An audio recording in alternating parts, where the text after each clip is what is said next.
My name is Grace Myers. I'm 36 years old. 20 years ago, my parents kicked me out of the house for getting pregnant in 10th grade. 16 years old. November rain. One suitcase. My mother pointing at the door, telling me I was dead to them. That same night, they signed papers erasing me from the family, me and any child I might ever have. I kept those papers. I kept everything. For 2 decades, I was invisible. They told everyone I'd moved abroad, built their spotless reputation on the grave of the daughter they threw away. Then last week, they showed up at my door, desperate, smiling, demanding to meet their grandson, a grandson they'd bragged about for months to 200 of their most powerful friends. They offered me $250,000. They had no idea that the grandson they'd been promising everyone didn't exist. And what they found instead would tear apart everything they'd spent 50 years building. Portland, Oregon, November 2004. I was 16, a sophomore at St. Catherine's Academy, and the youngest child of Richard and Diane Myers. On paper, we were the perfect family. My father owned a successful real estate law practice downtown, Myers and Associates, established 1987. My mother had been president of the Parent-Teacher Association for 4 consecutive years. We sat in the front pew at Grace Fellowship Church every Sunday, dressed in coordinated outfits my mother selected each Saturday night. But every family has its hierarchy, and I learned mine early. Nathan, my older brother, was 22 and in his 3rd year of dental school. He was the pride of the family, the son who would carry on the Myers name. Carolyn, 20, was studying to become a teacher, the dutiful daughter who never questioned anything. And then there was me. I was what my mother once called the surprise. Born when she was 34, 6 years after she thought she was done having children. I don't think she ever forgave me for disrupting her plans. The signs were subtle, but constant. Family photos displayed prominently in the living room somehow never included my school portraits. Dinner conversations revolved around Nathan's clinical rotations or Carolyn's student teaching placement.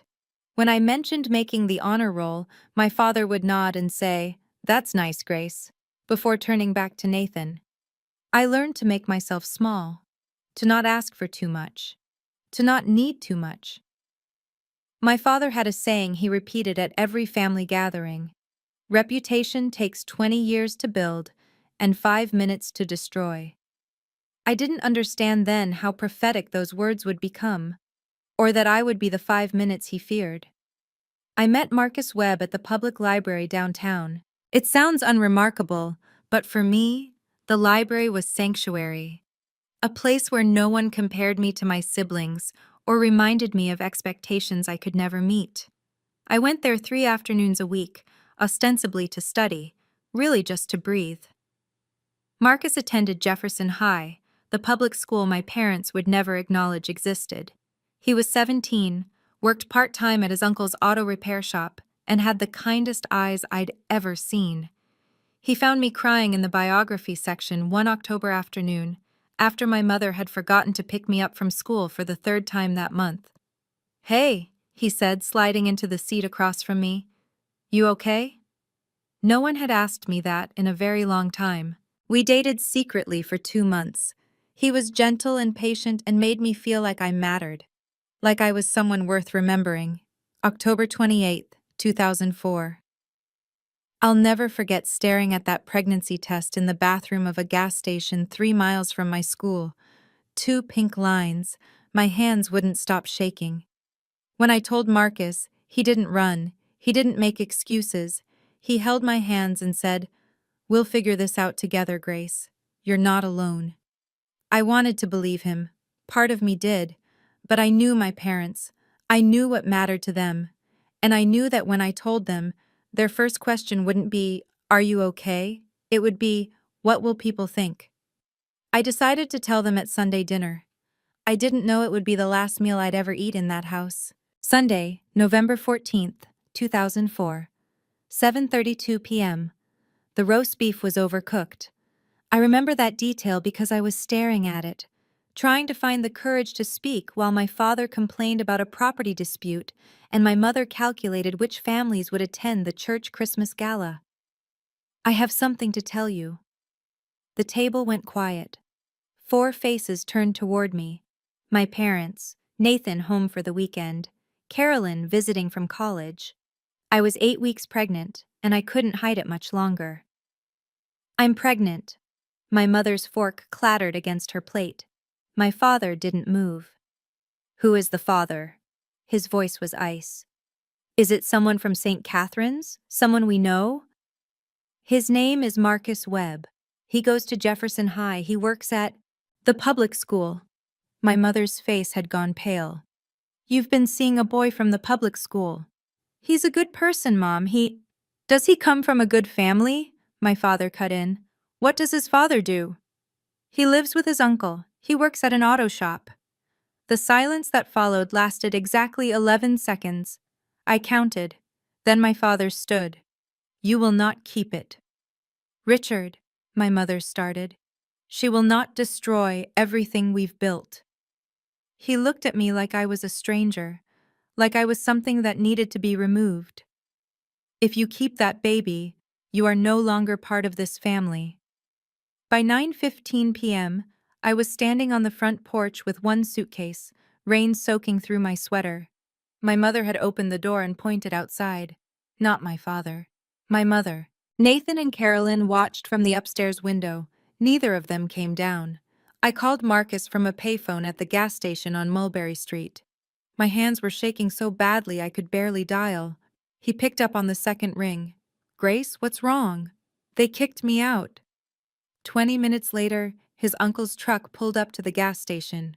Marcus jumped out before it fully stopped, wrapped me in his jacket, and held me while I sobbed against his chest. I've got you, he said. I've got you. We didn't have a plan. We had $300 between us, a truck with questionable brakes, and nowhere to go. That's when Margaret Torres saved my life. She was our neighbor, 3 houses down from the Myers residence, 62 years old, retired schoolteacher, the only person on our street who didn't treat my father like he owned the neighborhood. She'd seen me standing in the rain from her window.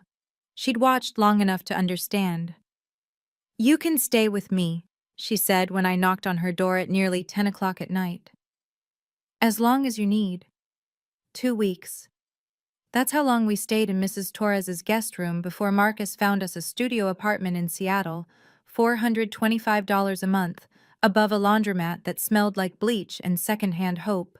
My parents had their lawyer draw up papers the night they threw me out. I know because my father mailed me a copy 3 days later. Certified mail, signature required, like I was a business transaction. The document stated that Grace Elizabeth Myers forfeited all inheritance rights, and the Myers family bore no legal or moral obligation to her or any child born to her. I kept that paper. I've kept it for 20 years. Lily Grace Myers Webb was born on July 6, 2005, at Harborview Medical Center in Seattle. 7 pounds, 4 ounces, 10 fingers, 10 toes. Her father's brown eyes and my stubborn chin. She came into the world screaming, and I thought, good, scream. Make them hear you. Don't ever let anyone make you small. The first 5 years were a blur of survival. Marcus worked double shifts at a repair shop in Ballard while I finished my GED, then started community college classes. 2 at a time, whatever I could manage around Lily's schedule. We lived on ramen noodles and free bread from the day-old bin at the bakery down the street. I learned to sew patches onto patches, to make a dollar stretch until it begged for mercy. I sent my parents a birth announcement when Lily was born. No response. I sent a photo on her first birthday. Silence. By her second birthday, I stopped trying. Marcus and I never got married. We kept saying we would someday, when we had money for a real wedding, when life calmed down. Someday kept getting pushed back. Then, on March 15, 2010, a delivery truck ran a red light on Aurora Avenue. Marcus was driving home from a night shift. The police officer who came to my door said he died on impact. He was 26 years old. Lily was 4. The life insurance policy Marcus had through work paid out $12,000. That was it. $12,000 for 26 years of a good man's life. I was 22 years old, a single mother with a 4-year-old daughter, $12,000, and absolutely no one to call. I could have given up then. I didn't. I'd started doing small interior design projects while Marcus was alive, decorating apartments for neighbors who couldn't afford professionals, staging homes for real estate agents willing to take a chance on a young mother with no credentials. I had an eye for it, people said. A gift for making small spaces feel like home. After Marcus died, I threw myself into that work like my life depended on it. Because it did. 2012. I met Eleanor Vance at a design workshop at Seattle Central College. She was 52, recently retired as creative director of a major design firm, and looking for a project. For reasons I still don't fully understand, she chose me. "You have talent," she said after reviewing my portfolio. "Raw, unpolished but real. Let me help you shape it." 2014. With Eleanor's mentorship and a $50,000 SBA loan that took me 3 attempts to secure, I founded Hearth and Home Interiors. Our first office was a converted closet in a shared workspace. 2018. 8 employees. Revenue, $1.2 million. 2022. Seattle Met Magazine ran a feature story on me. From teen mom to design CEO, Grace Myers' story. The journalist spent 3 days interviewing me about my journey, the pregnancy at 16, being cut off from my family, losing Marcus, building a business from nothing. I told her everything except my parents' names, not to protect them. To protect Lily from anyone who might try to connect her to people who never wanted her to exist. 2024. 22 employees. Revenue, $4.2 million. A corner office overlooking Capitol Hill. My daughter was 19, a sophomore at the University of Washington, majoring in psychology. She was brilliant and fierce and everything I'd hoped she would become. 20 years, no contact from the Myers family. Until last week. Tuesday, November 5th, 2024. 6:47 p.m. I'd just gotten home from a client meeting. A tech executive renovating her Mercer Island waterfront property. A contract worth $800,000. My mind was still running through fabric samples and lighting options when I turned onto my street and saw the car. A black Mercedes-Benz S-Class. Oregon plates. My heart stopped.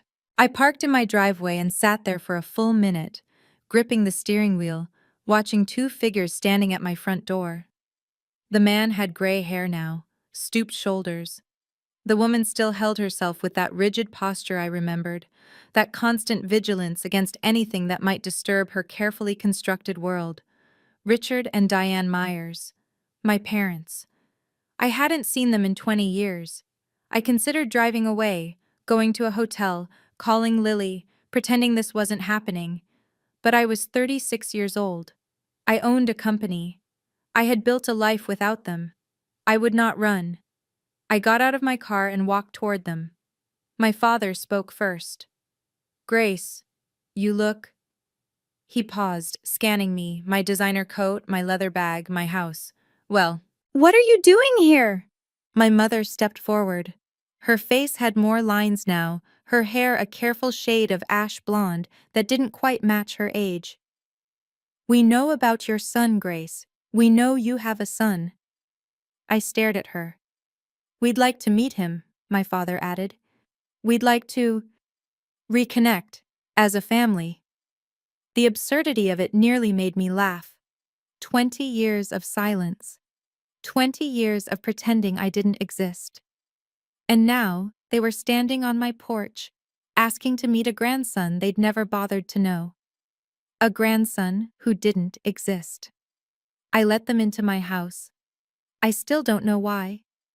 Maybe I needed to hear what 20 years of silence had led to. My father sat in my living room like he was evaluating a property for purchase, assessing the hardwood floors, The custom built-in shelves, the original artwork on the walls. My mother perched on the edge of my sofa, hands folded, spine straight. "Your anniversary," I said. "That's why you're here." 50 years. My father almost smiled. November 15th. We're hosting a celebration at the Heathman Hotel. 200 guests. The mayor will be there, Pastor Harrison, the Rotary Club board. What does that have to do with me? My mother exchanged a glance with my father.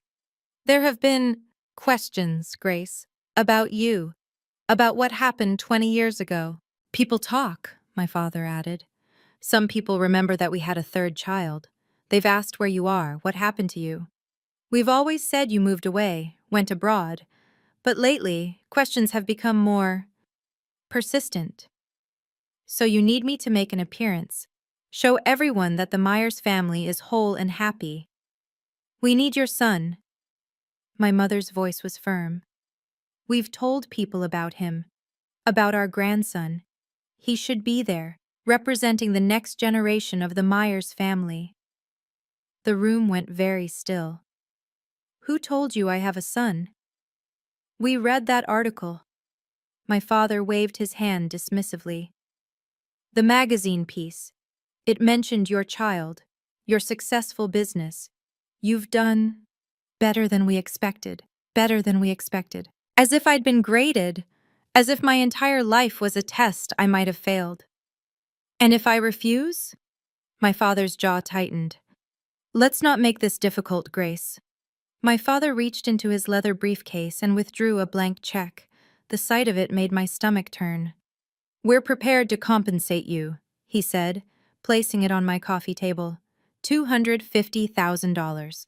You bring your son to the party, stay for 3 hours, take some family photos. Then you can return to your life.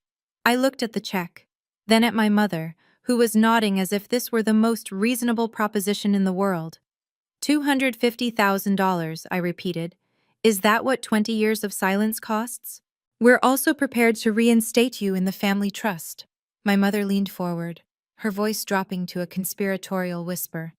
The combined estate is valued at $3.8 million. You would have an equal share with Nathan and Carolyn. I thought about that studio apartment above the laundromat. The nights I'd worked double shifts while Lily slept in a playpen behind the counter of a coffee shop because I couldn't afford childcare. The years I'd spent building something from nothing while they sat in their Portland mansion, pretending I'd never existed. And if I say no? My father's expression hardened. We would prefer not to involve your son directly, Grace, but if necessary, we can reach out to him ourselves, explain the situation, help him understand his family history. It was a threat, subtle but unmistakable. You want to contact my child, I said slowly, and tell them your version of what happened. We want to be a family again. My mother spread her hands, the picture of reasonableness. Isn't that what you've always wanted? I was about to answer when I heard footsteps on the stairs, and everything changed. Mom? Is everything okay? I heard voices. Lily stopped at the bottom of the stairs, her psychology textbook still in her hand. She was wearing sweatpants and a University of Washington hoodie, her dark hair pulled into a messy ponytail. She looked exactly like what she was, a 19-year-old college student who'd been studying in her room. My mother rose to her feet, her face cycling through confusion, calculation, and something close to horror. Who is this? This is Lily. I stood, positioning myself slightly between my daughter and my parents. My daughter, your granddaughter. Daughter? My father's voice cracked. But we were told, the article said child. You assumed the rest. Lily's gaze moved from me to the strangers in our living room. Understanding dawned in her eyes. These are them? The grandparents who threw you out when you were pregnant with me? My mother flinched. That's not... It was more complicated than... Which part was complicated? Lily crossed her arms. The part where you kicked a 16-year-old out in the rain? Or the part where you spent 20 years pretending she didn't exist? Young lady, my father started. I'm not your young lady. I'm the grandchild you never wanted to meet, the one you tried to make disappear. Lily's voice was steady, but I could see her hands trembling. I know everything. Mom never hid it from me. I know about the letter. I know about the inheritance papers. I know you told your friends she went abroad. My parents sat in stunned silence. Lily looked at me. They came here for a grandson, didn't they? Someone they could show off. Yes. She turned back to them with a cold smile. Surprise. My father recovered faster than my mother. I watched him recalibrate, the lawyer in him assessing this new variable. A granddaughter, he said carefully. That works. We can adjust the narrative. Lily can come to the party as what? Lily cut in. The secret granddaughter you've been hiding for 19 years? The daughter of the teen mom you threw away? We could say you were studying abroad. My mother's voice was pleading now. Recently returned. A surprise reunion. I was born in Seattle. I've never left the country. I'm a sophomore at UW. Lily laughed, but there was no humor in it. Do you even hear yourselves? You want me to lie to 200 people about my entire existence? The party is November 15th. My father checked his watch, as if time was the only variable that mattered. 10 days from now. We need an answer by the 10th. I stood. I think you should leave. Grace, I'll consider what you've said, but not tonight. Not with Lily here. My mother rose, gathering her handbag. At the door, she turned back. This is an opportunity to heal, Grace. To put the past behind us. Don't let old wounds cost you your future. I watched them walk to their Mercedes. Watched my father help my mother into the passenger seat, the same way he had 1,000 times before, as if this were any ordinary evening. When the car disappeared around the corner, Lily spoke. You're not actually considering this, are you? I looked at my daughter, this fierce, brilliant young woman I'd raised alone. The person Richard and Diane Myers had tried to erase from existence before she was even born. No, I said, but I'm not done with them yet. Before we continue, let me ask you something. Have you ever stood where I stood that night, facing people who abandoned you, only to return when they needed something? I'd love to know what you would have done in my position. Drop a comment below, and if you want to see how this all unfolds, hit that subscribe button. Because what happened next? Even I didn't see it coming. That night, after Lily went to bed, I pulled a fireproof lockbox from the back of my closet. I hadn't opened it in years. Inside were the documents of my erasure. The notarized letter of disinheritance, dated November 14th, 2004, signed by Richard Allen Myers and Diane Elizabeth Myers, witnessed by a notary named Harold Brennan. I remembered the day my father mailed it to me, certified mail, requiring my signature, as if he wanted to make sure I knew exactly how thorough he'd been. The document was 3 pages, legal language designed to be airtight, ensuring that Grace Elizabeth Myers hereby forfeits all claims to the Myers family estate, and that the family bears no legal or moral obligation to the aforementioned party or any dependents thereof. Any dependents thereof. Lily, reduced to 3 words in a legal document, erased before she took her first breath. I photographed each page with my phone, uploaded them to my cloud storage, made backup copies. Mom? I looked up. Lily was standing in my doorway, arms wrapped around herself. I couldn't sleep either. She sat beside me on the bed, looking at the documents spread across my comforter. Is that the letter? Yes. She picked up the first page, reading slowly. When she finished, her eyes were bright with tears she refused to let fall. They really did it, she whispered. They really just cut you out, like you were nothing. They did. What are you going to do with these? I looked at my daughter, at the evidence of 20 years of calculated cruelty laid out before us. I don't know yet, I admitted, but whatever I do, they won't be able to pretend anymore. Lily nodded slowly. I might have an idea. The next morning, I made a call I hadn't made in over a year. Margaret Torres answered on the 3rd ring. Grace, Is that you, sweetheart? Mrs. Torres, I smiled despite everything. I hope I'm not calling too early. At my age, early is relative. What's wrong? You sound like you've got weight on your shoulders. I told her about my parents' visit, about the grandson they'd invented, the anniversary party, the $250,000. When I finished, the line was quiet for a long moment. Those people, she finally said. 20 years, and they haven't changed one bit. Mrs. Torres, I need to ask you something. That night, November 14th, 2004, I remember it like it was yesterday. Her voice hardened. I watched from my window, saw you standing in the rain, that little suitcase at your feet, watched your parents' car drive away. I should have come out sooner. I've regretted that every day since. Do you still have your security camera footage from back then? A pause. You know, I never delete anything. Old teachers' habit. Document everything. Let me check my files. 20 minutes later, my phone buzzed with an email. A grainy but unmistakable image. A 16-year-old girl standing on a porch in the rain, 9:17 p.m., November 14th, 2004. The timestamp was visible in the corner. The address, my parents' house, was partially visible in the frame. That's you, Mrs. Torres said when I called her back. That's the night they threw you away. Would you be willing to verify this?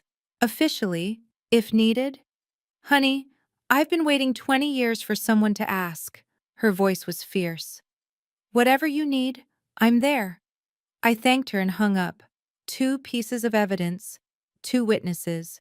Now I needed a plan. I spent that evening rereading my own story.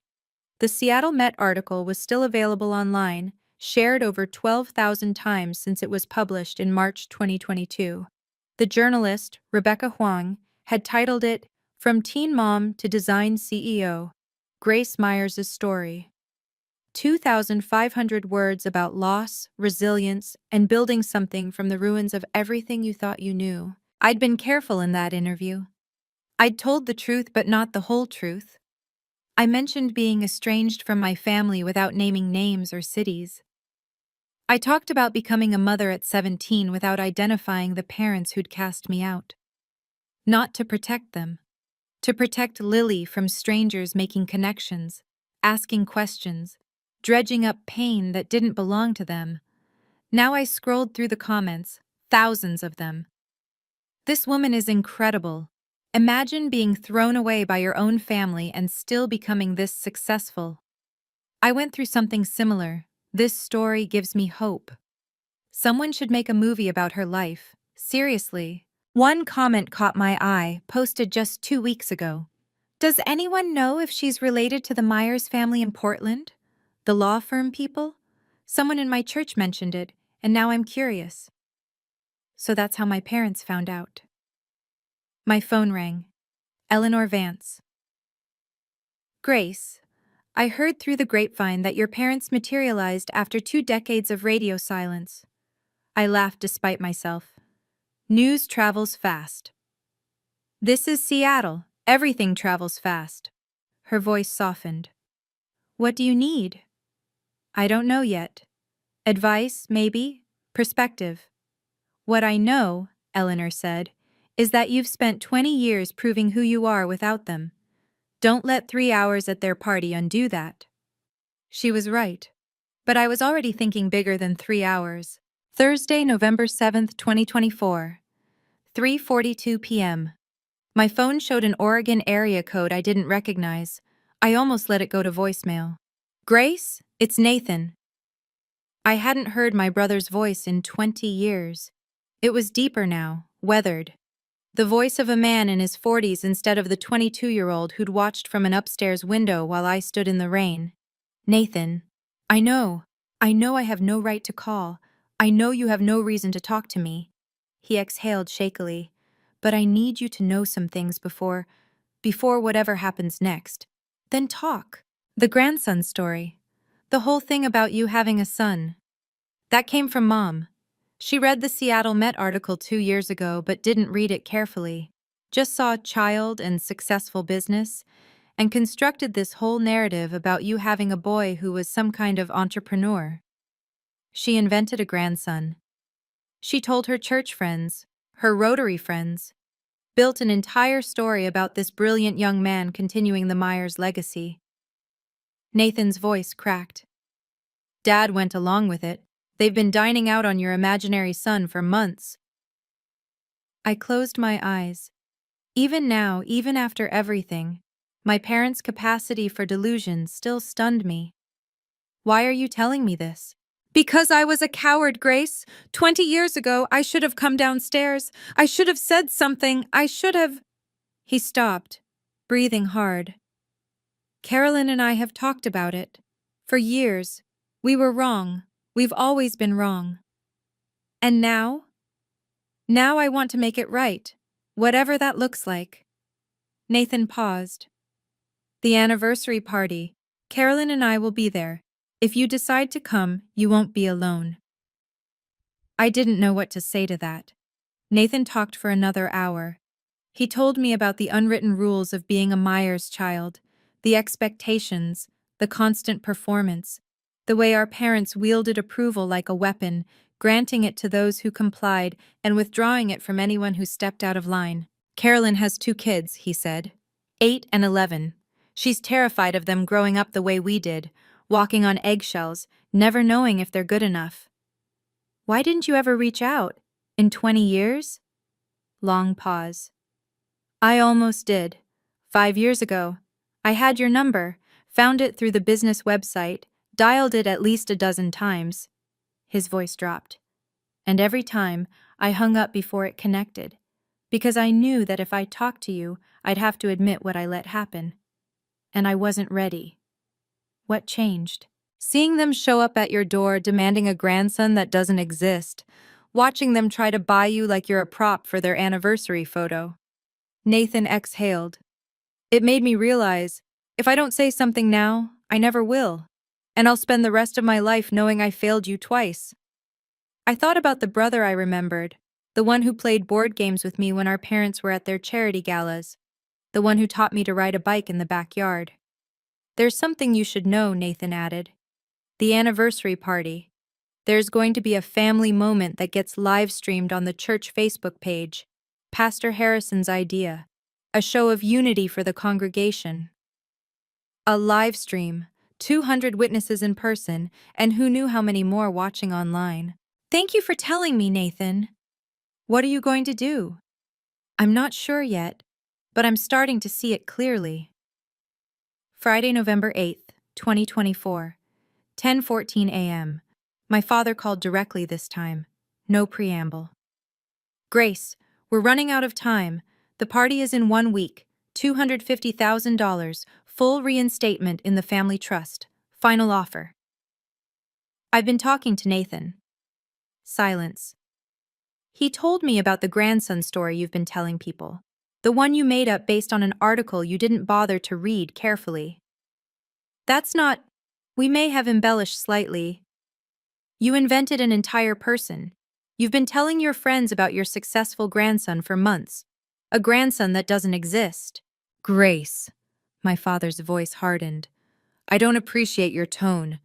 After everything we're offering. What exactly are you offering? Money to make me perform for your friends? A spot in a trust you used to erase me? I kept my voice calm, steady. You're not offering me anything. You're trying to buy your way out of a lie you created. You have no right to judge us. Now he was angry. You're the one who destroyed this family. You're the one who brought shame. I was 16 years old. I was pregnant and scared, and I needed my parents. My grip tightened on the phone.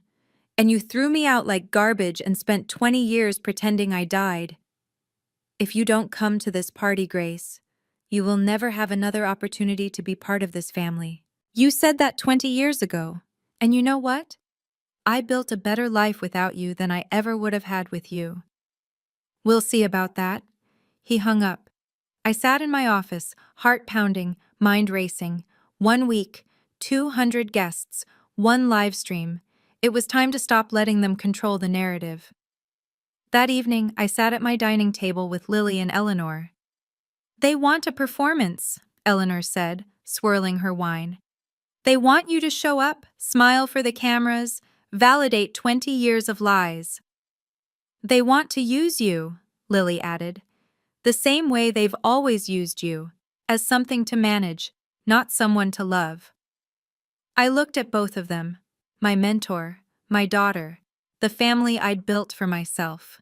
I'm going to that party. Lily's head snapped up. Mom, not to give them what they want, to give myself what I need. I pulled out my phone, showing them the photos of the disinheritance letter, Mrs. Torres's security footage, the Seattle Met article. They've spent 20 years controlling my story, telling people I went abroad, inventing a grandson, making me disappear. And you want to undisappear, Eleanor said slowly. I want to tell the truth, in front of everyone who matters to them, on their stage, at their party, during their precious live stream. I took a breath. Not to humiliate them, but to stop letting them pretend I don't exist. I'm coming with you. Lily's voice was firm. They need to see who I really am, not their imaginary grandson, me. I reached for her hand. Are you sure this could be? I've spent my whole life knowing that my grandparents chose their reputation over my existence, I'm sure. I called Nathan that night. Your offer to stand with me, does it still hold? Carolyn and I talked. We're ready. Then I need you to do something. Don't warn Mom and Dad. Don't tell them I'm coming. Can you do that? Yes. Good. I looked out at the Seattle skyline, at the life I'd built from nothing. Because in 1 week, we're going to show them what family actually means.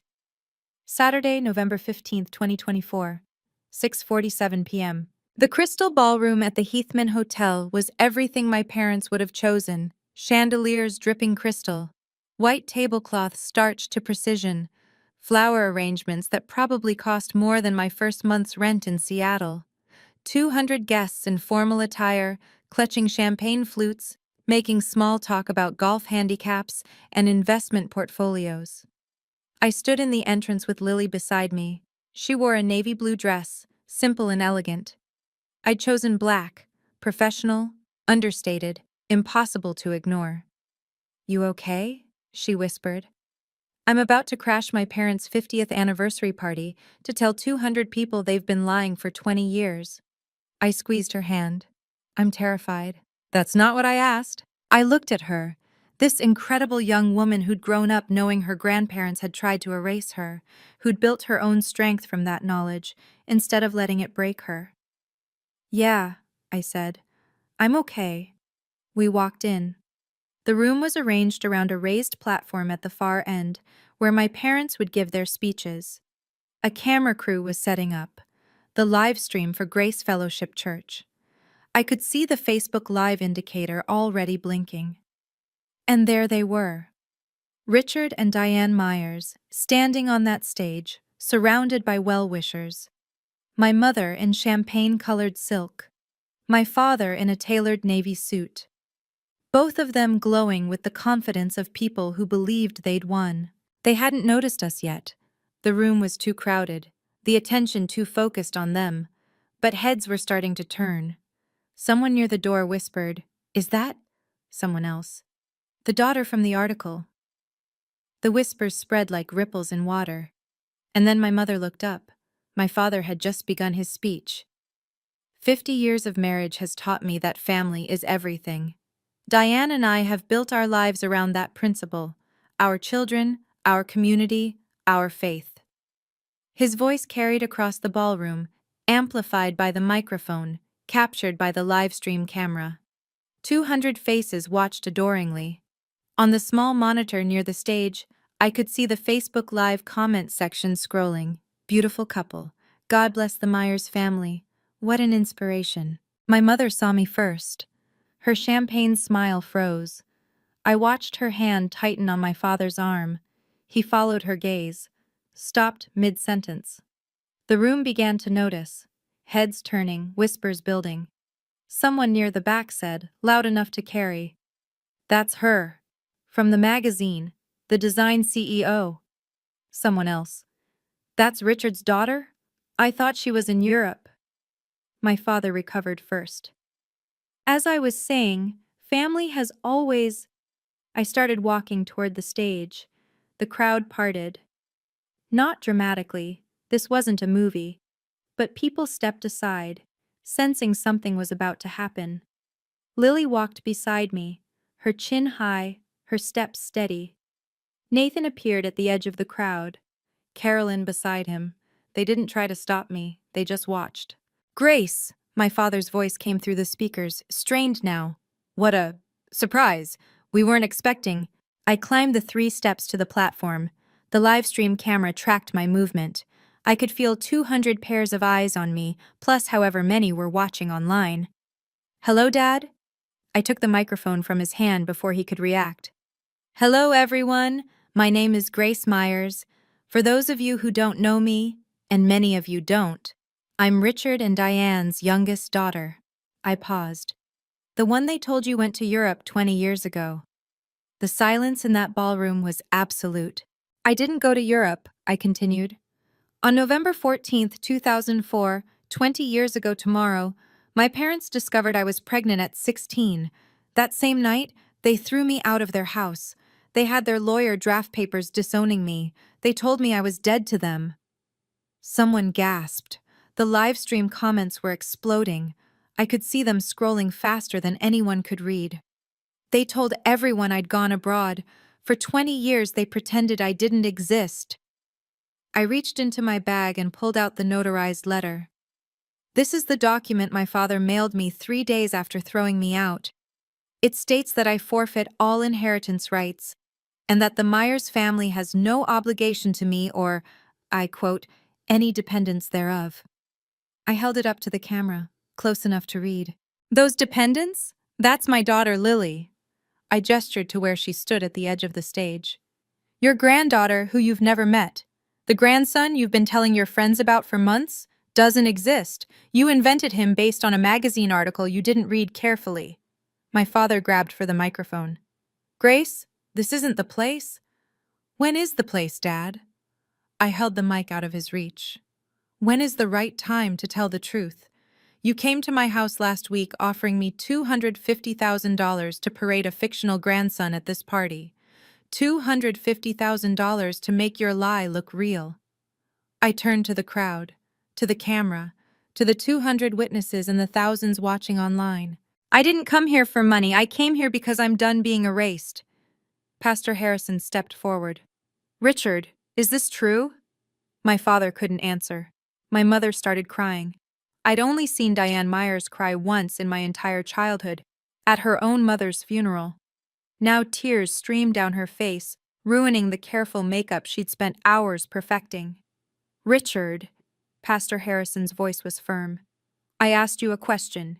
Is what your daughter is saying true? The room held its breath. My father looked at the crowd, the mayor, the Rotary Club board members, the church elders who had respected him for decades. I watched him calculate, search for an angle, try to find words that would spin this into something acceptable. He couldn't find them. It was a difficult time, he finally said. We made decisions that... You threw me out because I was pregnant. My voice stayed calm. Because your reputation mattered more than your child. Nathan stepped onto the stage, then Carolyn. They stood beside me, not touching, but present. She's telling the truth, Nathan said, his voice carrying through the room. Carolyn and I were there that night. We watched from the window while our parents put our 16-year-old sister out in the rain. We never said anything. That was our failure. The whispers became a roar. I could see people pulling out phones, texting, recording. The mayor, Harold Simmons, was already moving toward the exit. Mrs. Torres, I said, pointing to a gray-haired woman in the back row who had flown in from Portland that morning. Our neighbor from 20 years ago. She saw everything. She has photos, timestamps. Maggie Torres stood, her chin lifted. I watched that child stand in the rain for 10 minutes before she walked away. I gave her a place to sleep. The Myers family never once asked where she went. The livestream comments exploded. This is insane. Those poor girls. Someone call the news. Can you imagine standing where my parents stood in that moment? Everything they'd built, 50 years of reputation, the respect of their community, the image they'd polished so carefully, crumbling in 3 minutes of truth. Hit that like button if you think they deserved it. And keep watching, because what happened next surprised even me. I handed the microphone back to my father. He took it reflexively, like a man in shock. "I didn't come here to destroy you," I said, quietly enough that only those on stage could hear. "I came here to stop being invisible." Then I turned back to the crowd and raised my voice. "I'm not asking for your pity. I don't need it. 20 years ago, I was thrown out with nothing. Today, I own a design company in Seattle with 22 employees and over $4 million in annual revenue. My daughter is a sophomore at the University of Washington. We built our lives without the Myers family's help." I looked directly at the camera. "I'm not here for revenge. I'm here because my parents tried to buy my silence last week. $250,000 to pretend their lies were true. I'm here because they deserve to face the consequences of what they did. Not in private. In front of the community they value more than their own children." Lily climbed onto the stage and took my hand. "I'm Lily," she said into the microphone, "the granddaughter they never wanted. I'm 19 years old. I've known my whole life that my grandparents chose their reputation over my mother, and by extension, over me." She looked at Richard and Diane. "You could have known me. You could have watched me grow up. You could have been at my birthday parties, my school plays, my high school graduation." Her voice cracked. "You chose not to, and now you don't get to pretend that was ever our fault." Lily handed back the microphone and walked off the stage. I followed her. Behind us, the crystal ballroom erupted into chaos. At the ballroom door, I turned back one last time. "One more thing." My voice cut through the chaos. "I'm not going to sue you. I'm not going to contest the will or demand money. The disinheritance papers you signed 20 years ago, I'm keeping them, as a reminder of who you really are, not as a weapon." Richard looked up, something like confusion crossing his face.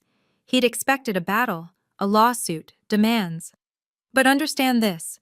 If you ever spread lies about me or my daughter again, if you ever try to contact Lily without her consent, or spin some new story about us for your friends, I will make every document I have public. I have the disinheritance letter. I have time-stamped photos. I have witnesses." I nodded toward Mrs. Torres. "And now I have 200 witnesses to this conversation." Eleanor Vance appeared at my elbow. "Ready?" "Yes." As we walked through the doors, I heard Pastor Harrison's voice. "Richard, Diane, I think we need to talk. Privately. Tonight." Lily squeezed my hand as we stepped into the November evening. The air was cold and clean, and for the first time in 20 years, I felt like I could breathe. "Mom," her voice was small, "did we do the right thing?" I thought about 16-year-old Grace, standing in the rain with a suitcase and a baby she hadn't planned for. I thought about all the years of building, surviving, fighting to become someone worth being. "We told the truth," I said. "We set a boundary. We let them face the consequences of their own choices." I pulled her into a hug. "That's not revenge. That's justice." "What happens now?" I looked up at the night sky. "Now we go home." The fallout began within hours. By midnight, the livestream clip had been shared 847 times. By morning, that number had tripled. Someone had titled it, "Woman Exposes Parents' 20-Year Lie at Their Anniversary Party," and uploaded it to YouTube, where it accumulated 40,000 views in the first 24 hours. 47 guests left the party within 30 minutes of my departure. I learned this from Nathan, who called me Sunday morning with a full report. Mayor Simmons walked out without saying goodbye to Dad. Mrs. Patterson from the church board followed him. The Hendersons, you remember them, they own the chain of auto dealerships. They actually apologized to me on their way out. Apologized? For never asking where you were. For just accepting the story. Sunday afternoon, a short item appeared in the Portland Herald. Local attorney's anniversary gala ends in family revelation. The article was carefully neutral, but the comments section was not.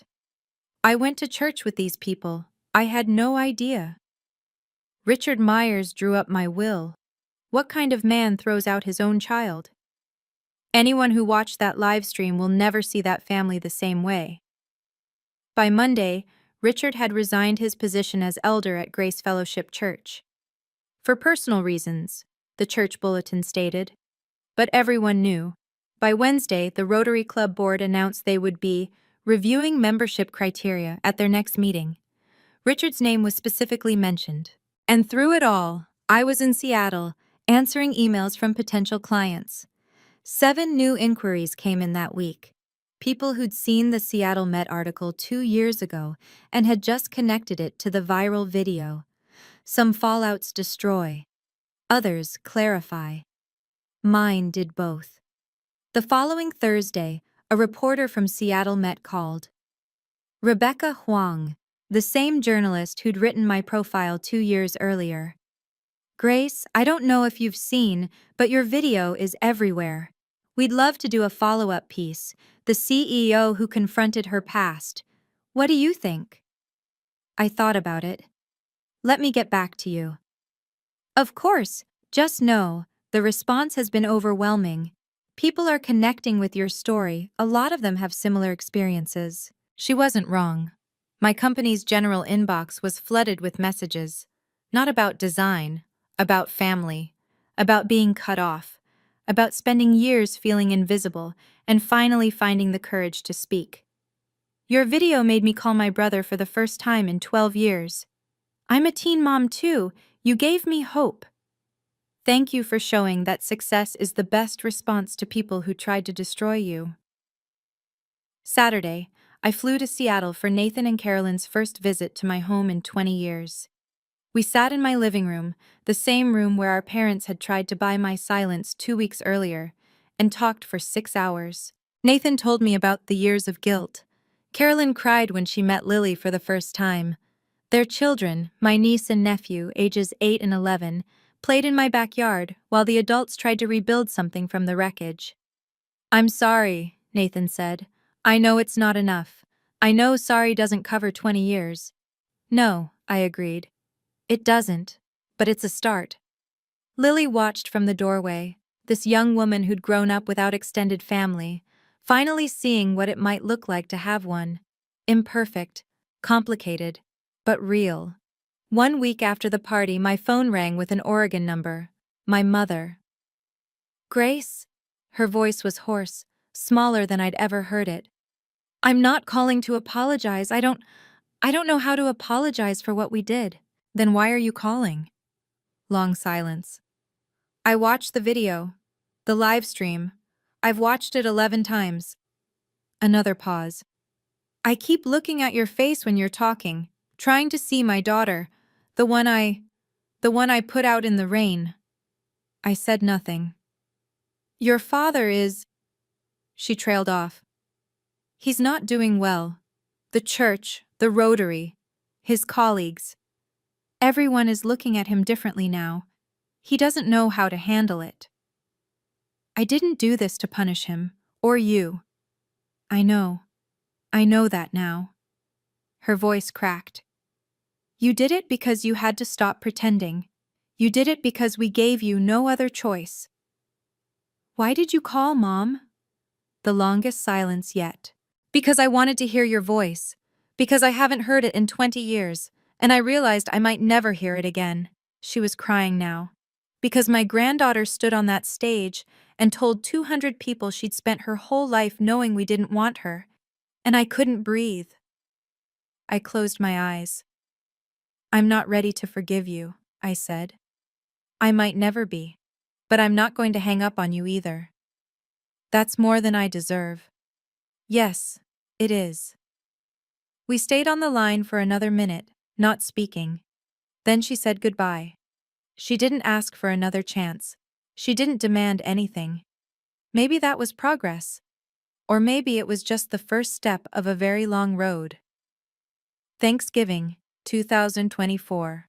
My dining table, the one I'd bought 3 years ago from an estate sale and refinished myself, seated 12. It had never been this full. Lily sat at my right hand, Eleanor Vance at my left. Mrs. Torres, who'd flown up from Portland again, was teaching my nephew how to fold napkins into swans. Nathan carved the turkey while his wife set out side dishes.